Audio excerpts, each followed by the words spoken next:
এবার একটা ছবি দেখাবো আপনাদের। জমা জঞ্জালে হাসপাতালের কি অবস্থা, ছবিটা দেখলেই বুঝতে পারবেন। দেখুন ছবিটা, হাসপাতালের যে জায়গা, সেই জায়গায় সিটি স্ক্যান রুমের সামনেই এই রকম আবর্জনার স্তূপ।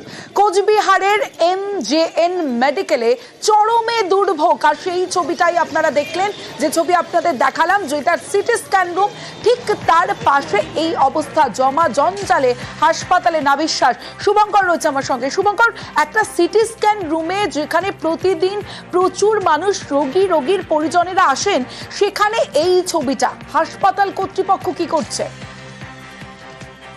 দেখো, তোমাকে জানিয়ে রাখি, এটা হচ্ছে কোচবিহার MJN মেডিকেল কলেজ ও হাসপাতালের ঘটনা।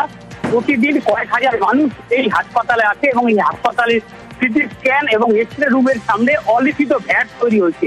অর্থাৎ হাসপাতালে সারাদিনের যে নোংরা আবর্জনা, চিকিৎসা সংক্রান্ত সরঞ্জাম সব এই অলিখিত ভ্যাটে ফেলা হয় এবং তার পাশ দিয়ে সাধারণ বাসিন্দারা যাতায়াত করে, রোগীর আত্মীয় পরিজনরা যাতায়াত করছে। ফলে দুর্গন্ধ এলাকায়, ওই এলাকা, গোটা এলাকায় দুর্গন্ধ ছড়িয়ে পড়ছে। বাসিন্দারা বা রোগীর আত্মীয় পরিজনরা কিন্তু নাকে রুমাল দিয়ে যাতায়াত করতে হচ্ছে এবং তাদের যেটা বক্তব্য, যে হাসপাতালের ভেতরে, ক্যাম্পাসের ভেতরে এইভাবে কি একটা অলিখিত ভ্যাট গড়ে উঠতে পারে। যদিও হাসপাতালের এনএসডিপি জানিয়েছেন যে প্রতিদিনই ওটা পরিষ্কার করা হয়, কেন আজকে ওটা রয়ে গেছে সে বিষয়টি খতিয়ে দেখা হচ্ছে এবং যে কাজের দায়িত্ব যারা রয়েছে তাদেরকেও বলা হচ্ছে ওটা বিষয়টি পরিষ্কার করার জন্য এবং এলাকায় যাতে ওই ধরনের আবর্জনা না ফেলা হয় সেটাও দেখা হচ্ছে। সমস্ত এরিয়ার ভিতরেই আছি, কিন্তু এখানে এত বিশ্রী গন্ধ, কত নোংরা ফালা রেখেছে, চলাফেরা করাই মুশকিল। এর জন্য একটু ব্যবস্থা নেওয়া দরকার। দুর্গন্ধ, যাওয়া যাচ্ছে না, রাস্তা দিয়ে পেশেন্ট নিয়ে এসে ঘুরে যাওয়া লাগছে, এরকম করে রাস্তা দিয়ে যাওয়া যায়, কি গন্ধ, এদিক দিয়ে তো লোক তো যাইতেই পারতেছে না। হাসপাতালের পিপি ইউনিটের সামনে একটা নোংরা আবর্জনা কিছু পড়ে আছে, অনেকেই অভিযোগ করছে ওটা ভ্যাট এবং ওটা নিয়মিত পরিষ্কার করা হয়। আচ্ছা, আজকে পড়ে আছে সেটা একটুখানি ওরা এসে ক্লিয়ার করে দিচ্ছে। আরো একটা সেতুরই ছবি দেখাবো, আসুন দেখুন আমার সঙ্গে। এই যে সেতুর ছবি দেখছেন, এই ভাঙাচোরা কাঠের সেতু দিয়ে গাড়ি যাচ্ছে। কিভাবে গাড়ি যাতায়াত করছেন এই ছবি তো দেখলেন, এখানেই শেষ নয়, আরো একটা ছবি দেখাবো। দেখুন এই সেতুতে, যেহেতু সেতুর এই অবস্থা, তাই কিভাবে ঝুঁকির পারাপার দেখুন, জলের মধ্যে দিয়ে পারাপার হতে হচ্ছে।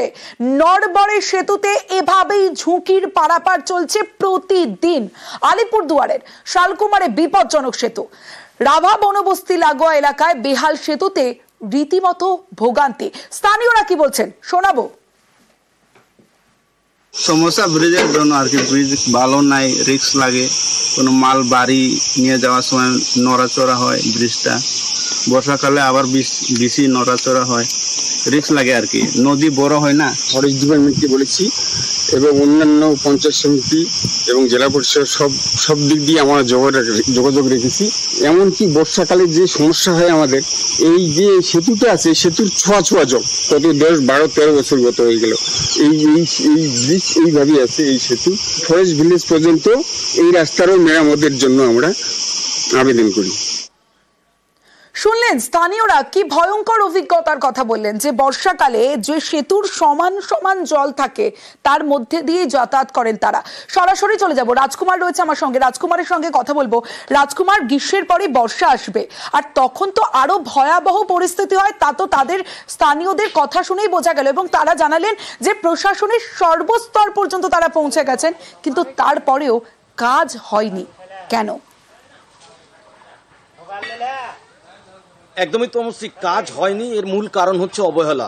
এই যে রাভা জনজাতির মানুষেরা যারা প্রত্যন্ত এলাকায়, এই যে শালকুমার যে বনবস্তি, সেই বনবস্তিতে থাকে, তাদের প্রতি পঞ্চায়েত প্রধান, জেলা পরিষদ, পঞ্চায়েত সমিতি এবং প্রশাসন সকলের অবহেলার কারণেই এই সেতু পাকা হয়নি বা সেতু মেরামত হয়নি। তার কারণ হচ্ছে এভাবে বিপজ্জনকভাবে তারা দীর্ঘদিন, প্রায় 20 বছর ধরে এভাবে কাঠের সেতুতে বিপজ্জনকভাবে প্রাণ হাতে নিয়ে তারা যাতায়াত করছেন।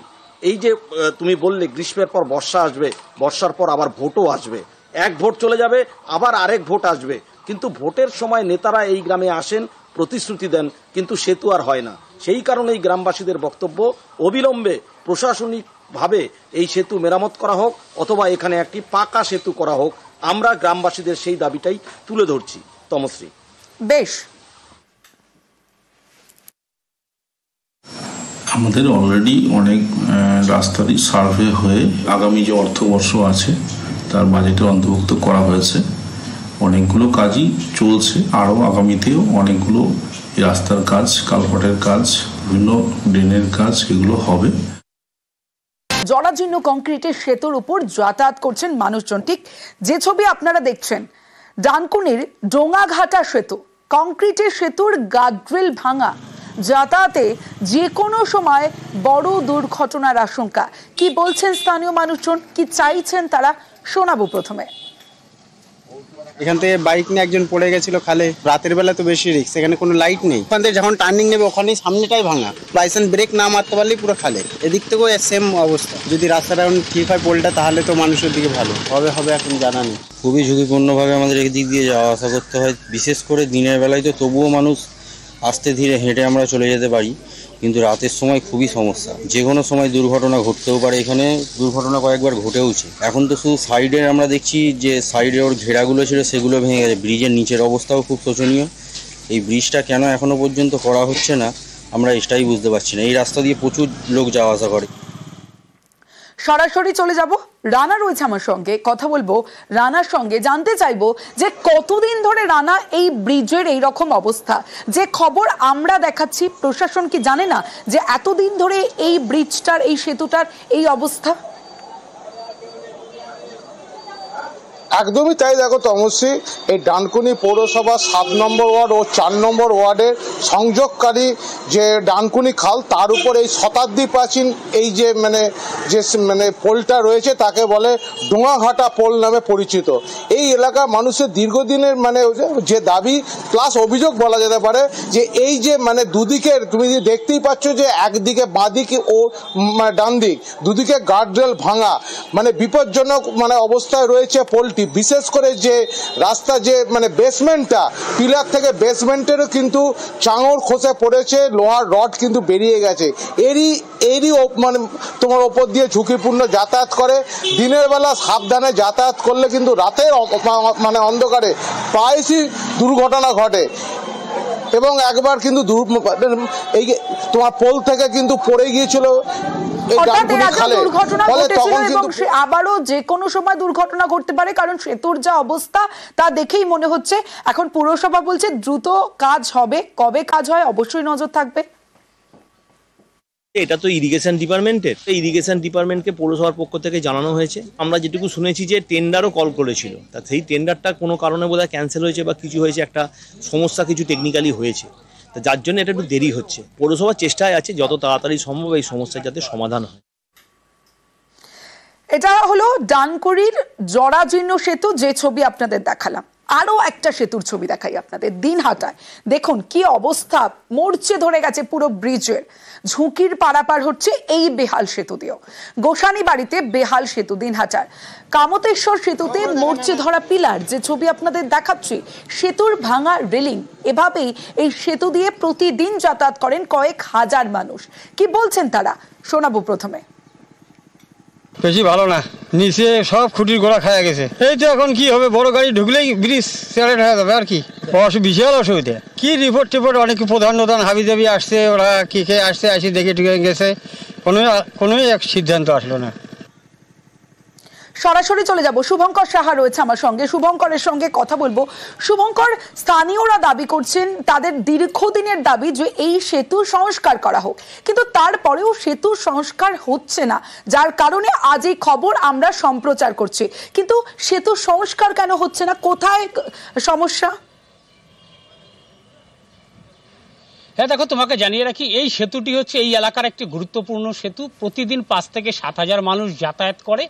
সেতুটির রেলিং ভেঙে গিয়েছে, সেতুর নিচে যে লোহার পিলার রয়েছে সেগুলো মরচে ধরে গিয়েছে। সে ভারী গাড়ি উঠলেই সেই সেতুটি কাঁপতে থাকে, ফলে যে কোনো দিন একটা দুর্ঘটনার আশঙ্কা থাকছে, এবং সে কারণেই বাসিন্দারা নতুন সেতুর দাবি করেছেন এবং স্থানীয় জনপ্রতিনিধিদের কাছে অভিযোগ জানিয়েছেন যে নতুন সেতু দরকার। তবে বিষয়টি নিয়ে আমরা জেলা পরিষদের স্থানীয় যে সদস্য আছে শ্রাবণী ঝা, তার সঙ্গে কথা বলেছিলাম। করেছিলাম, তিনি যেটা জানিয়েছেন যে সেই সেতুটি খুব দরকার এবং সেখানে যাতে নতুন সেতু তৈরি করা যায়। কিছুটা আর্থিক সমস্যা ছিল যে কারণে করা যায়নি, তবে খুব শীঘ্রই সেখানে যাতে নতুন সেতু করা যায় সেই জন্য জেলা পরিষদের নতুন প্ল্যান এস্টিমেট দেওয়া হয়েছে এবং সেখান থেকে এস্টিমেট হয়ে এলেই সেখানে নতুন সেতু তৈরি করা সম্ভব হবে বলে তিনি আশ্বাস দিয়েছেন। তমশ্রী, বেশ, আমরা অনেকগুলো সেতুই দিয়েছি সংস্কারের জন্য, যেমন একটা রাজাখোড়া পাটনাজিপি রাজাখোড়া খুব বেহাল অবস্থা সেতু, মানে অনেক 25 বছর আগে সেতুটা করা হয়েছিল, এখন খুবই পরিস্থিতি খারাপ।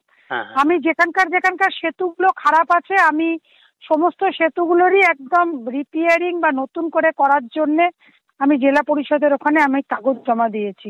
সেটা কতদিনে আসবে, মানে এগুলো হলে সত্যি মানুষের খুব উপকার হতো। আর আমারও একটা প্রতিশ্রুতি দেওয়া, আমি কাজ করতে পারতেছি না, মানে যেহেতু আমি কর্মাধ্যক্ষ নই, আমি একজন সামান্য মেম্বার, আমি আমার ভেতর থেকে চেষ্টা করি যে এলাকার লোকের পরিষেবা দেওয়ার জন্য।